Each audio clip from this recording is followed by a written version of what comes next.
por la oportunidad que tenemos para reunirnos, para mirarnos, intercambiar un poquito nuestras, nuestras vivencias de cada día. Quiero invitarlos a buscar, hermanos, en sus Biblias, una reflexión que está en Lucas capítulo 7. En Lucas capítulo 7.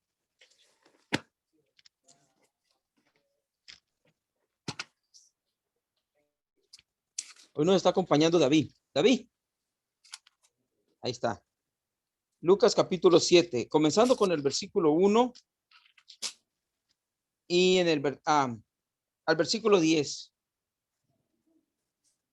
Todos recordamos la historia que Jesús contó acerca bueno, este caso lo escribe Lucas, el encuentro que tuvo Jesús con este centurión, donde se narra cómo Jesús sanó al siervo de este hombre importante.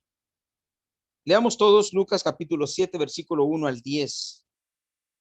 Después que hubo terminado todas sus palabras al pueblo que le oía, entró en Capernaum. Y el siervo de un centurión, a quien éste quería mucho, estaba enfermo y a punto de morir. Cuando el centurión oyó hablar de Jesús, le envió unos ancianos de los judíos, rogándole que viniese y sanase a su siervo.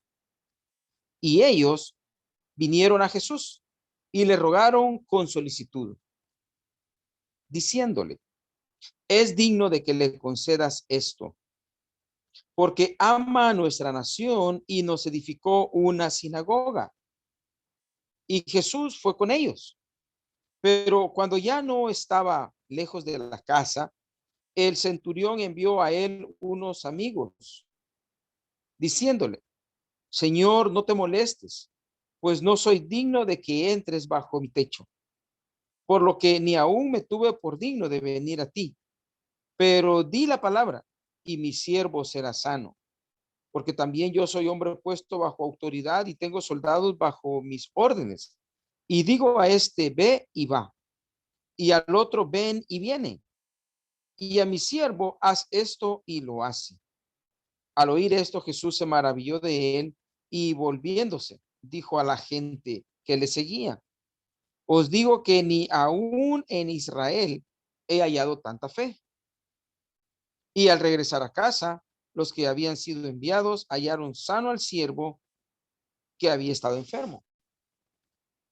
Un relato sumamente interesante, hermanos, si tomamos en cuenta el hecho de que era un hombre no judío, era un centurión. Los centuriones estaban a cargo de un buen número de soldados romanos. Por lo tanto, ellos estaban investidos de mucha autoridad. Y eran los centuriones quienes estaban era la representación de el rey romano en el terreno. Por lo tanto, cuando había que aplacar una revuelta, los centuriones son los que daban las órdenes. Esto hacía que estas personas fueran bastante mal vistos. No eran personas agradables entre medio del pueblo. Tanto igual o más que los que cobraban los impuestos. Por un lado, los que cobraban los impuestos le quitaban el dinero a la gente, pero el centurión, con la autoridad que tenía, podía no solamente perseguir, sino él podía matar fácilmente sin que nadie le dijera nada. Por lo tanto, estos personajes que la Biblia menciona eran personajes que eran mal vistos. Pero aquí tenemos una excepción, al igual que Cornelio. ¿Se recuerdan? En Hechos capítulo 10, la Biblia habla también de ese centurión, Cornelio, el cual tuvo un encuentro con el apóstol Pedro y se dio un acontecimiento importante, sumamente interesante entre ellos. Esto debe hacernos reflexionar, hermanos, en el hecho de que en verdad Dios no hace acepción de personas. El pueblo judío llegó en algún momento a pensar que ellos eran los únicos, a poseedores de la verdad divina y quienes tenían las llaves. Y efectivamente, Dios había escogido a un pueblo, y este era el pueblo judío, para que sirviera de ejemplo a las demás naciones, no para que fuera dueños exclusivos de la verdad, sino para que fueran ejemplos. Al igual que nosotros, la iglesia está en el mundo para alumbrar, para dar ejemplo al mundo. No es que seamos exclusivos, no es que seamos los únicos en tener la verdad de Dios. Cualquier hombre, cualquier mujer, con devoción y con entrega, si lee la escritura y se hace una persona fiel y obediente, esta persona será del agrado de Dios, y perfectamente Dios puede añadirlo a su iglesia en cualquier momento. Bueno, eran muy pocos los centuriones buenos. Este era uno de ellos, y por esa razón vale la pena que lo mencionemos.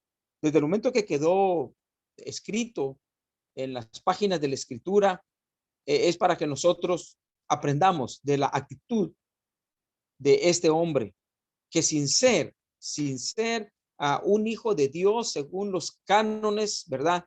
Que regían la religión en ese momento, la verdad es que estaba haciendo muy, muy buenas cosas. Ah, como dijo Jesús a alguien, te falta muy poco, ¿verdad? Es muy poquito lo que hace falta, pues, para llegar al cielo. Y este hombre lo tenía casi todo. Necesitaba algo, obviamente, y seguramente lo hizo. En cierta oportunidad, escuché yo la predicación de alguien sobre este mismo tema, y decía, yo estoy seguro, decía el predicador, que este centurión se convirtió al Señor. Bueno, la escritura no lo dice, pero si somos optimistas y como hombres y mujeres de fe, podríamos nosotros asegurar quizá también lo mismo, puesto que ya había hecho la parte difícil, ¿verdad? Ya estaba obrando en beneficio del pueblo de Dios. Así es de que, aunque el pueblo de Dios los judíos eran el pueblo escogido, nosotros sabemos que dentro de los gentiles también había muchísimas personas buenas y dispuestas a presentarse ante Dios con sus obras buenas. Dice la palabra de Dios en el versículo 1 de este capítulo que estamos considerando, que Jesús, después que hubo terminado de decir todas las palabras al pueblo que le oía en Capernaum, dice que vino a él un siervo, el siervo de un centurión, a quien, a quien éste quería mucho. Dice, estaba enfermo y a punto de morir. La primera cosa que tenemos que decir de este hombre, a quien que Lucas dejó reflejado en su escrito, dice que este hombre quería mucho a ese siervo. Eso, hermanos, aún hoy en día es raro. Aún hoy en día es raro. Las personas ricas, porque este centurión era un hombre rico, era poderoso militar y políticamente, y tenía pues obviamente una muy buena posición económica. Los hombres ricos muy pocas veces manifiestan afecto por la gente pobre, pero este siervo seguramente era de su confianza, seguramente tenía muchos años trabajando para él, seguramente lo había conocido desde niño, así es de que tenía una relación especial con él, y esto lo hacía buscar al Señor en el momento de la necesidad.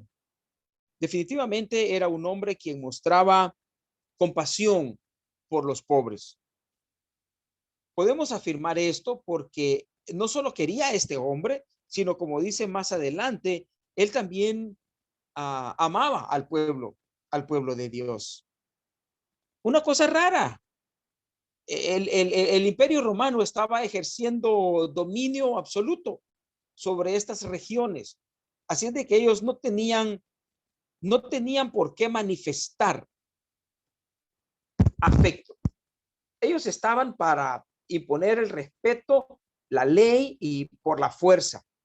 Sin embargo, este hombre dice que tenía compasión, al punto que, como expresa más adelante la escritura, los ancianos vinieron a rogar a Jesús a favor de él, porque dijeron, es justo que se lo concedas, es digno que le concedas esto, porque ama a nuestra nación. Lo que ellos dicen que reflejaba el amor del centurión por la nación, el haber construido una sinagoga, eso sería la expresión más pública del afecto que el centurión tenía por el pueblo de Israel. Pero seguramente habían otras acciones que no se reflejan, que no se mencionan acá. Es así, ¿verdad? El hombre bueno hace muchas cosas buenas y no todas son públicas.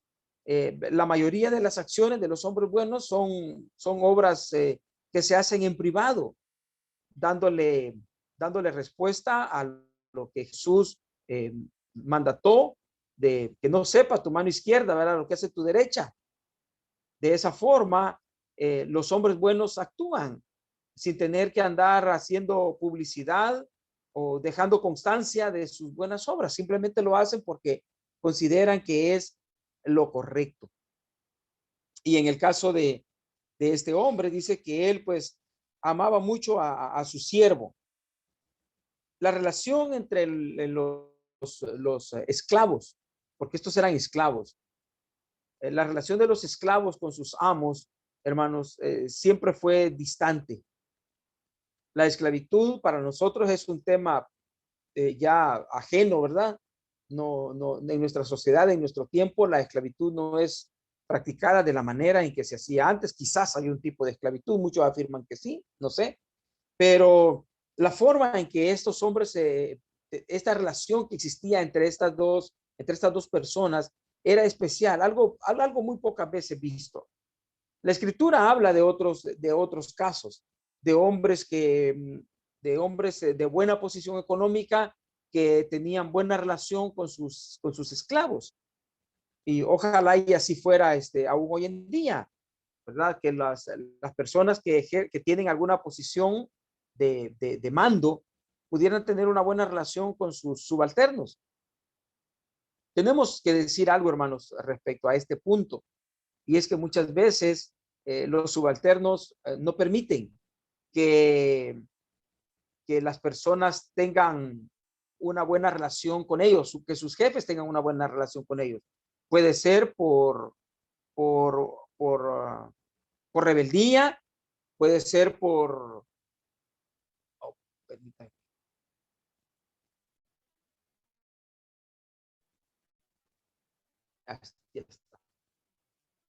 Puede ser por rebeldía o por cualquier motivo. Entonces, las personas que están en el puesto de mando tienen que ser, no les obedecen. Entonces, el hombre de Dios, cualquiera que sea su posición, ¿verdad? Muchas veces hemos dicho esto desde el púlpito, ya sea que esté ordenando o que esté recibiendo órdenes, tiene que hacer las cosas como para Dios. Si hacemos las cosas como para Dios, cualquiera que sea nuestro punto, nuestra posición, va a ser buena, va a ser aceptable. A mí hace algunos años me llamó mucho la atención el comentario que me hizo alguien. Me encontré con un muchacho en la calle y yo recordaba que lo conocía, nada más eso, ¿verdad? Y lo saludé y nos cruzamos unas palabras. Y él dijo una cosa que me dio mucha satisfacción. Dice, yo le quiero agradecer a usted porque hace muchos años, si no hubiese sido por usted que me dio la oportunidad de aprender, yo ahora no tendría el trabajo que tengo. Él era jefe en el trabajo que tenía y él asegura que conmigo aprendió algo. Yo ni siquiera me acordaba de ese trabajo, el que él dice. No sé si se confundió, yo creo que no, porque yo sí sé que lo conozco, pero todo lo que él dijo de mí, yo ni siquiera, no era consciente de eso. Me dio cierta satisfacción porque cuando él era un niño, es cierto, yo lo tuve trabajando y algo habrá aprendido, qué bueno, ¿verdad? Digo, si pudiéramos hacer así siempre, estoy seguro que podríamos hacer buenas relaciones con las personas, al igual que el centurión con su siervo. Si el centurión amaba al siervo, seguramente por siervo se había ganado la confianza y el cariño. El apóstol, la enseñanza apostólica respecto a la relación de los siervos con los jefes o con los amos o los señores. Está escrita en Colosenses. Quiero que le demos una miradita a Colosenses capítulo 3 y en el versículo 22. Colosenses capítulo 3 y versículo 22. Siervos, dice. Obedeced en todo a vuestros amos terrenales, no sirviendo al ojo como los que quieren agradar a los hombres, sino con corazón sincero, temiendo a Dios. Y todo lo que hagáis, hacedlo de corazón, como para el Señor y no para los hombres, sabiendo que del Señor recibiréis la recompensa de la herencia, porque a Cristo el Señor servís. Mas el que hace injusticia recibirá la injusticia que hiciere, porque no hay acepción de personas. Es interesante cómo el apóstol Pablo habla de la relación que debe haber entre los siervos, son los esclavos estos, o los trabajadores de menor estima en una empresa. Dice, siervos, obedezcan en todo a vuestros amos terrenales. Me llamaba la atención alguien que me contaba que de 5 trabajos, trabajó en 5 lugares. Esta persona lo contaba como con mucho orgullo, ¿verdad? Como que él tenía mucha experiencia, pero estos 5 trabajos los había tenido en 5 años. Lo que me hizo pensar que era una persona difícil. Ningún patrón lo quería tener más de 1 año. Él lo decía como vanidad, como vanagloriándose de que tenía mucha experiencia. Pero yo dije, yo creo que la idea es contrario. Ahí está conectado Glauco con nosotros. Seguramente él podría decir cuántos años tiene trabajando en ese mismo trabajo que tiene. A mí me sorprendió cuando me dijo. A mí me sorprendió cuando Glauco dice, ha sido mi único trabajo. Desde que lo agarré hasta ahorita. Desde el 82. Cuando me dijo eso me sorprendió, ¿verdad, Glauco? Desde el 82. Desde el 82, hagan la cuenta. ¿Cuántos años lleva ya? 40 años. 40. Y 2. Trabajo por mi hermano menor. El hermano mayor trabaja para el hermano menor y ya lleva 40 y más años. Hermano, 40, ¿sabe qué? Yo hice casi 40 años de trabajo y entré en el 80. ¿Sabe, Antonio, quién trabajó en un solo lugar toda su vida y todavía está ahí también? Es que ¿Sí? es todo el pensamiento. Bueno, eso dice mucho de los hermanos, ¿verdad? ¿Sabe lo que El dice? único trabajo que tuvo, Cristóbal, el único lugar en el que trabajó. Interesante eso. Pues eso refleja la buena relación que han tenido con sus jefes a lo largo de toda la vida, desde que comenzaron a laborar. Esa es justamente la actitud que Dios quiere que el hombre y que la mujer de Dios tenga con sus patronos. Pero aquel que va de trabajo en trabajo, año con año, yo le diría, hay algo malo ahí, algo no está caminando correctamente. ¿Cómo hacemos para que un patrón o para que un amo o para que un señor se encariñe con su trabajador? El trabajador hace la diferencia. El trabajador hace al buen patrón y el buen patrón hace al trabajador. Dice la palabra de Dios que si el siervo cae porque el patrón lo hizo caer. Y si el siervo se levanta, si está bien, va a estar bien porque el Señor lo hace estar bien. Entonces, la enseñanza que quiero, hermano, que extraigamos nosotros de esta porción de la Escritura es que si queremos tener una buena relación, una buena armonía en nuestro trabajo, en nuestro lugar donde Dios ha querido que nos ganemos el pan de cada día, que aprendamos de estos ejemplos bíblicos, ¿verdad? Una buena armonía, una buena relación con nuestros jefes, seguramente hará que pasemos muchos años. Y ahí tenemos el ejemplo.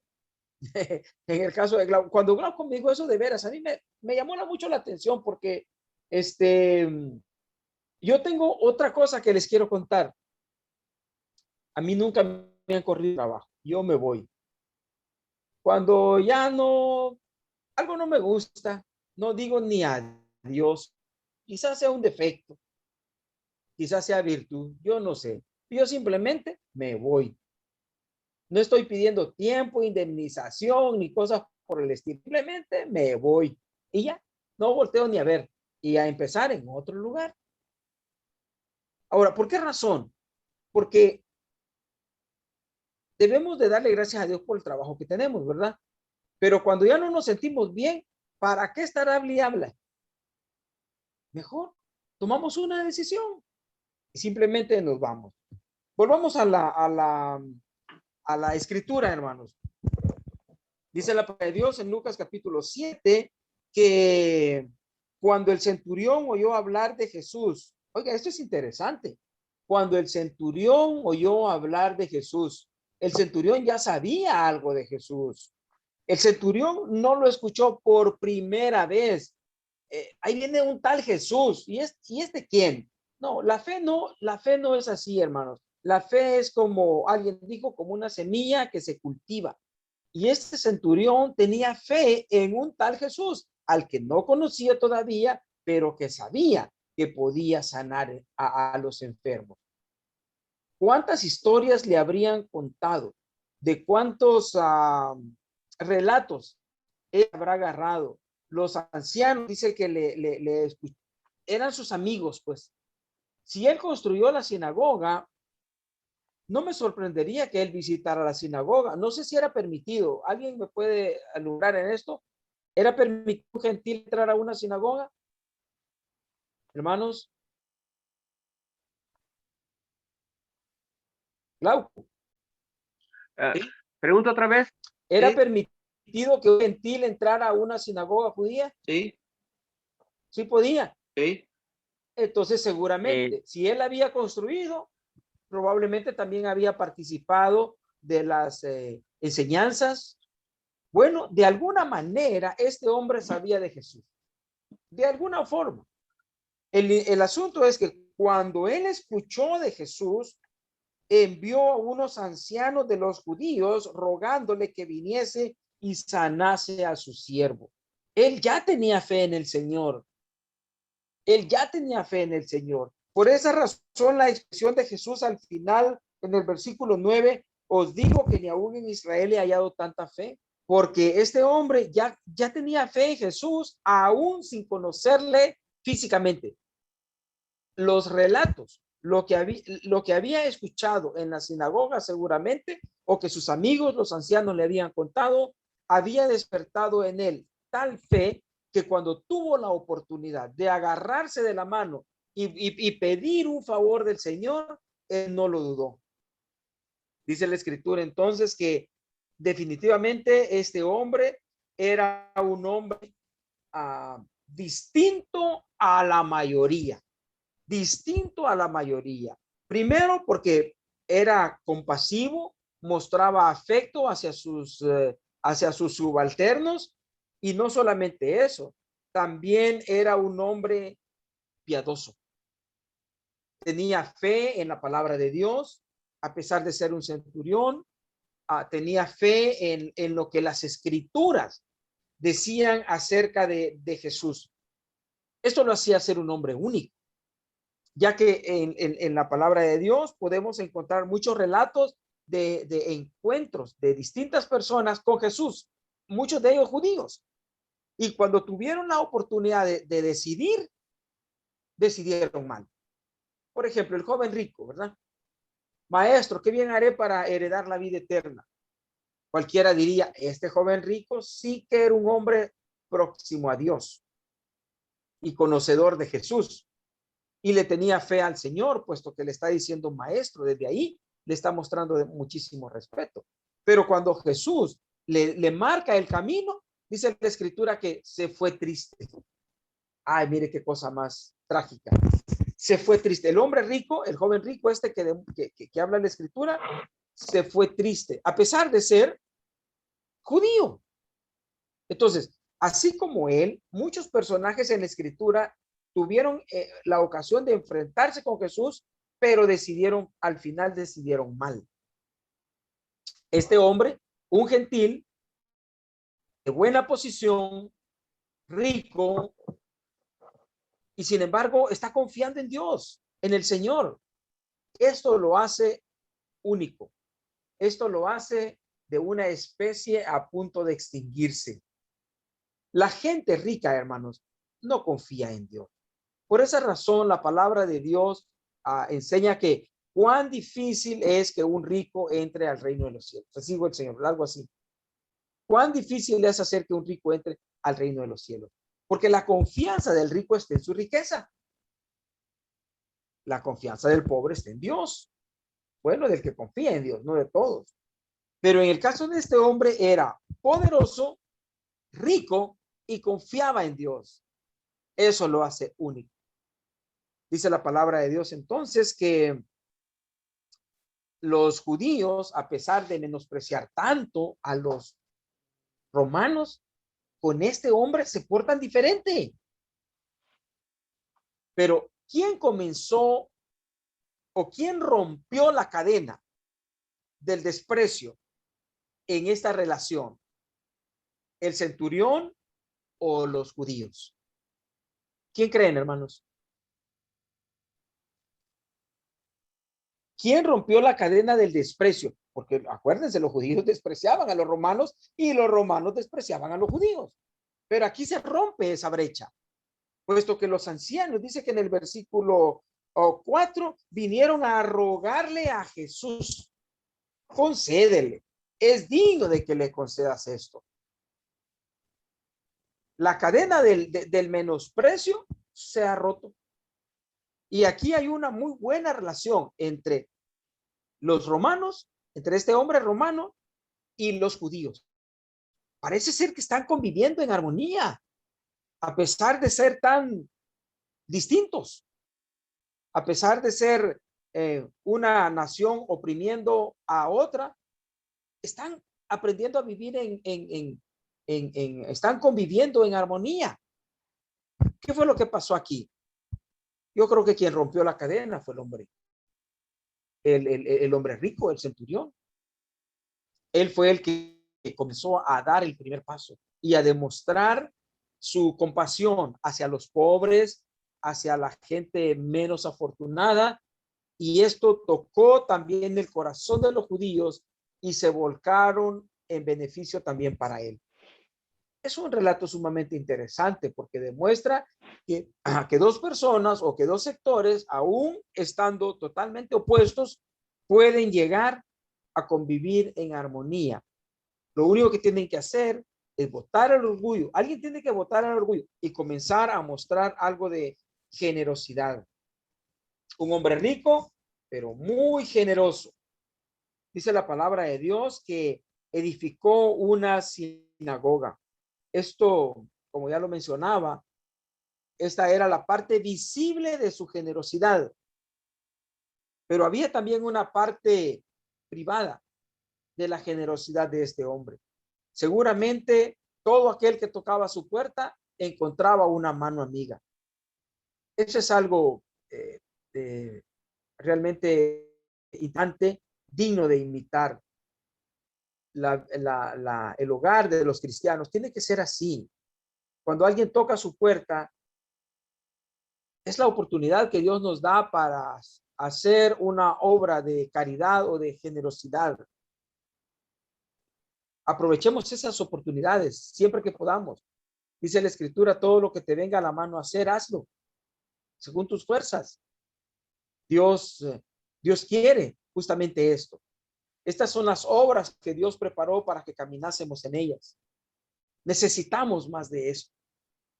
Cuando actuamos en semejanza a este centurión, hermanos, no van a haber enemigos.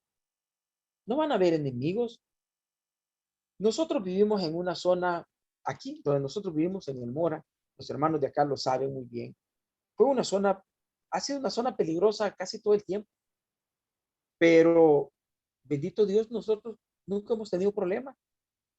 Nunca hemos tenido problema, pero ¿qué ha pasado? Bueno, primero la providencia de Dios, ¿verdad? No la podemos descartar nunca. Pero yo lo he dicho muchas veces, cuando estas personas han venido a buscar la ayuda de la doctora, siempre la encuentro. Siempre está ella disponible para echarles la mano, para curar sus enfermedades, la de sus esposas o la de sus hijos. ¿Y sabe qué hace eso, hermano? No somos amigos, pero nos respetan, no nos hacen daño. Sabemos de otras familias que han sufrido, pero nosotros, bendito Dios, aquí estamos. Así es de que yo creo que eso se necesita, ¿verdad? Si lográramos tener buena relación con el vecindario, con la gente con quien tenemos cerca, Dios nos va a cuidar también por medio de ellos. Dice la Escritura que han habido hombres piadosos y generosos al mismo tiempo, que no es la misma cosa. Piadoso es una cosa y generoso es el otro. En el caso en el libro de los Hechos se habla, por ejemplo, de Bernabé, ¿se recuerdan? Que tenía una propiedad, dice la Escritura, y pues la vendió y dispuso del dinero para las necesidades de los pobres. Un hombre piadoso, pues más adelante lo encontramos predicando, poderoso en la palabra. Entonces, una cosa va de la mano con la otra. Dice la Escritura, volvamos a Lucas capítulo 7, en el versículo 6, dice que Jesús fue con ellos. Jesús fue con ellos, pero cuando ya no estaba lejos de la casa, el centurión envió a él unos amigos diciéndole: Señor, no te molestes, pues no soy digno de que entres bajo mi techo. Por lo que ni aún me tuve por digno de venir a ti, pero di la palabra y mi siervo será sano. Un aspecto interesante de este hombre es que, o un aspecto más de este hombre, es que era rico, poderoso, generoso, y aparte de ello, dice la Escritura en el versículo 6, no soy digno. Él no se consideraba digno. A pesar de todo lo que él había hecho por el pueblo judío, él se consideraba indigno de que un hombre como Jesús entrara bajo su techo. Hermanos, ese es un sentimiento escaso en estos tiempos.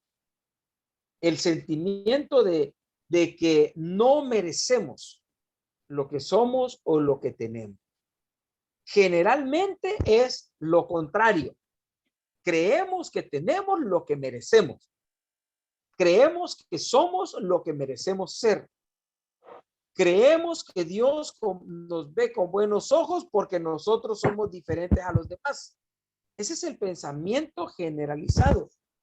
Sin embargo, la palabra de Dios nos exhorta a tener el sentimiento que este hombre tuvo. No soy digno que entre. Clamamos a Dios pidiendo por nuestras necesidades, pero no somos dignos. Somos tan poca cosa. El libro de Isaías, me parece, es el que habla de trapo de inmundicia.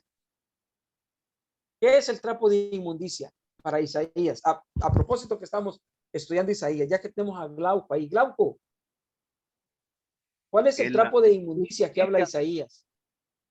El trapo de inmundicia parece que es el trapo que se usa nomás una vez en el tiempo del mes de las mujeres y se bota. Se usa una vez. ¿Y qué dice Isaías acerca de nuestras obras, nuestras acciones? Eso Pues somos. en lo que debe de ser, pues. Exacto. No es nada. Exactamente. Ahí Estamos está. cortos. Somos muy poquita cosa. Trapo de inmundicia. Es el mismo sentimiento que este hombre está expresando. Este hombre dice que no venga, Señor, yo no merezco que usted entre bajo mi techo. Él está reconociendo su bajeza y reconociendo la grandeza del visitante. ¿Es esa la actitud que existe entre nosotros, hermanos? Lamentablemente muchas veces no es así. Existe mucho orgullo en la mente del hombre.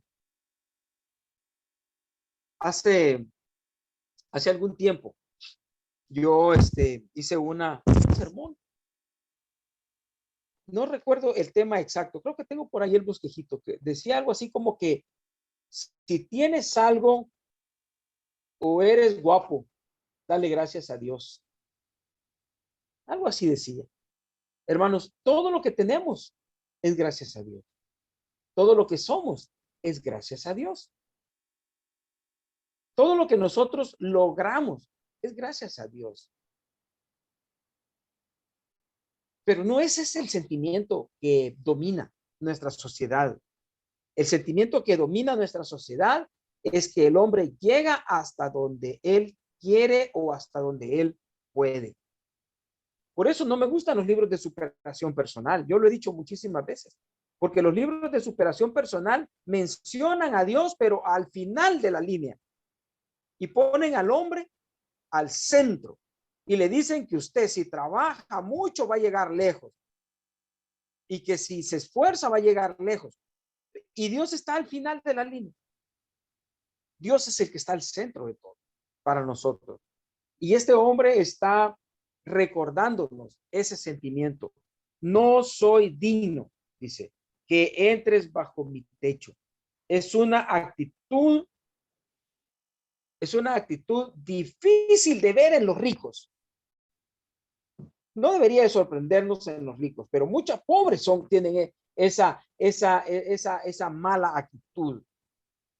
Los ricos, bueno, pues ya se sabe, ¿verdad? Tienen en qué confiar, tienen dinero. Si necesitan algo, solo tienen una cuenta grandota. Pero muchos pobres no tienen nada, pero tienen el mismo sentimiento de los ricos. Necesitamos entonces, hermanos, recordar la actitud de este hombre. No soy digno. De hecho, hermano, nosotros no somos dignos de ser lo que somos, pero gracias a Dios. ¿Se recuerda cuando el apóstol Pablo dice eso? Gracias a Dios soy lo que soy. Eso es. Gracias a Dios soy lo que soy, pero gracias a Dios dice, soy lo que soy. Este hombre centurión había hecho muchas cosas buenas. Tenía una buena posición, ya dijimos todas sus cualidades materiales, y aparte de eso era generoso, quería a la nación judía. Cualquiera hubiese dicho que él era digno. Pero no es así. Él tenía un sentimiento de bajeza respecto a Dios. Ese sentimiento, hermano, es hermoso, porque cuando ese sentimiento está, comenzamos a crecer. Cuando ese sentimiento está, comenzamos a darle a Dios el verdadero lugar en nuestras vidas. Y todo lo que hacemos va a girar alrededor de Dios. No importa cuál sea la posición que tengamos.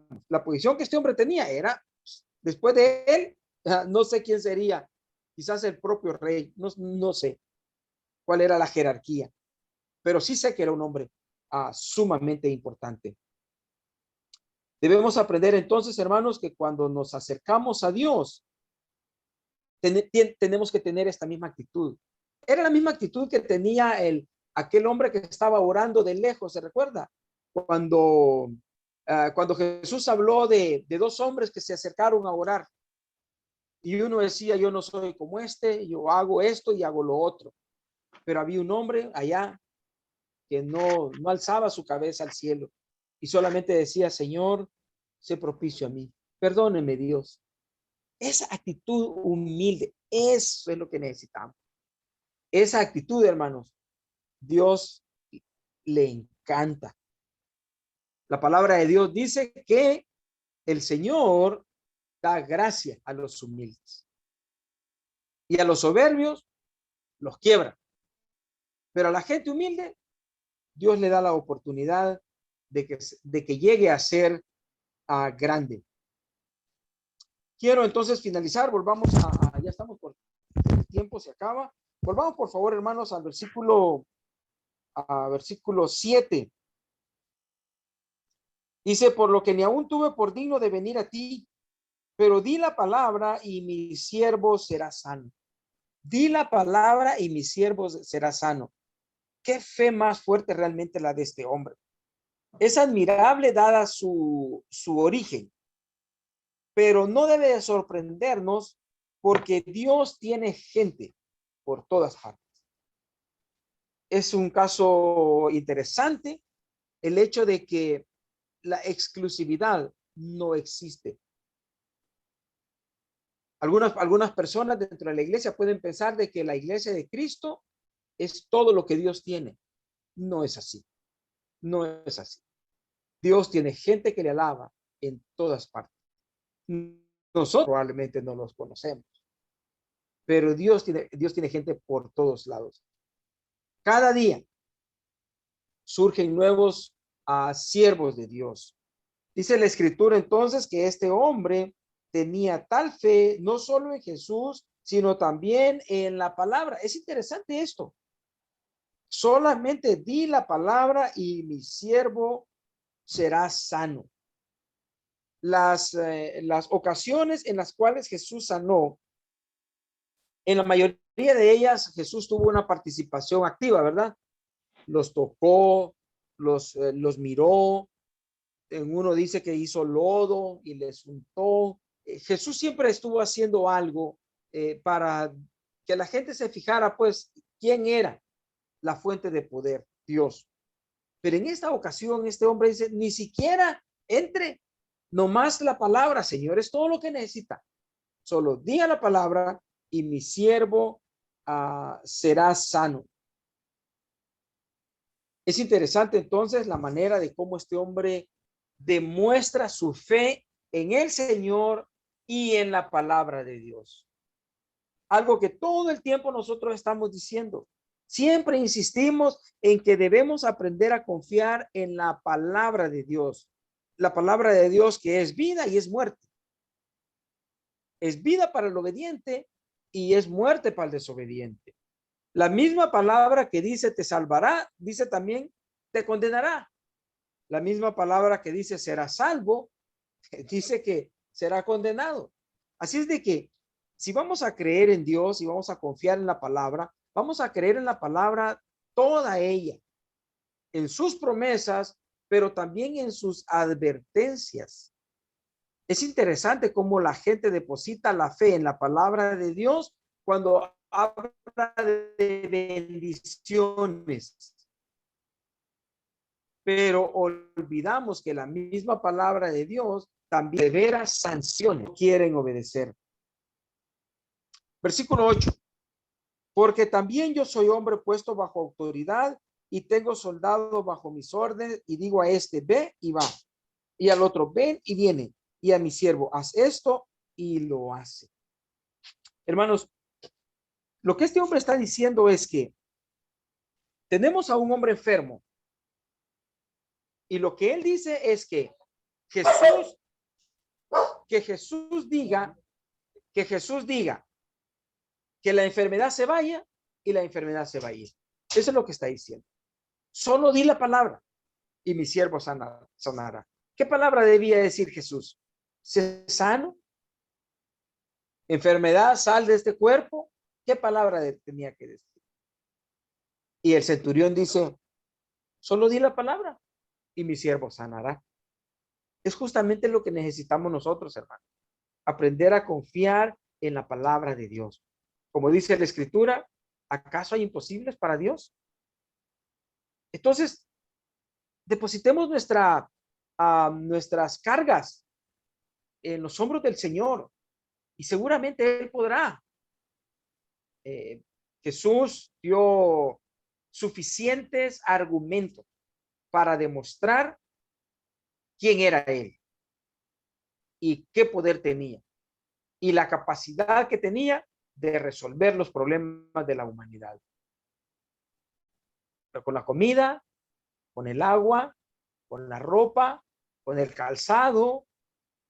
La palabra de Dios muestra cómo el Señor cuida a sus hijos y les provee. Así dice la Escritura. Él da semilla. Él da semilla. Así es de que nada más tenemos que aprender a confiar.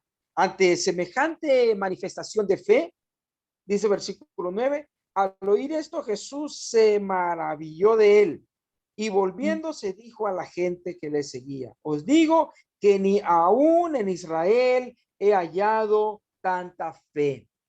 Jesús se maravilló de él. Cualquiera podría decir a Jesús, nada lo va a sorprender, él lo sabe todo.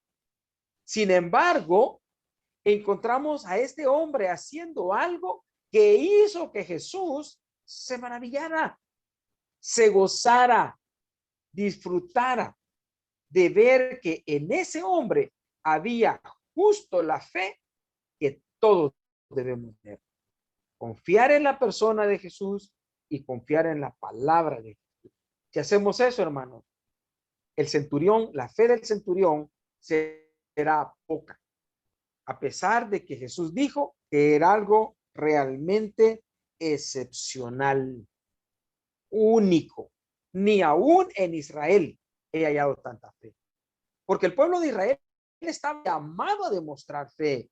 Ellos habían recibido, como dice la Escritura en el libro de Romanos, ellos recibieron la ley, tuvieron a los profetas, tuvieron a los reyes, tuvieron a los enviados de Dios. Ángeles descendían en la tierra de Israel y obraban.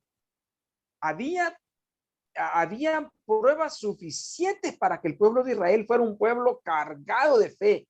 Pero ¿qué fue lo que Jesús encontró? Pura incredulidad. Pura incredulidad. Mataban a los profetas. Ahora ya muertos sí les construían un edificio, ¿verdad? Para recordarlo. Pero ¿de qué servía ya? Hermanos, la fe de este hombre maravilló a Jesús. A nosotros también debería de maravillarnos y alegrarnos de que Dios tiene a sus hijos desparramados por todas partes. Si nosotros estamos acá, qué bien, qué bueno, que podemos compartir, pero siempre tenemos que tener la mentalidad abierta y dispuestos de su siervo a quien él amaba. Qué bueno. Si este siervo lo logró, también nosotros lo podemos hacer. Hay que levantar esa fe, hay que echarla adelante, confiar en el Señor y confiar en su palabra. Gracias, hermanos, por su tiempo. Que Dios me los bendiga.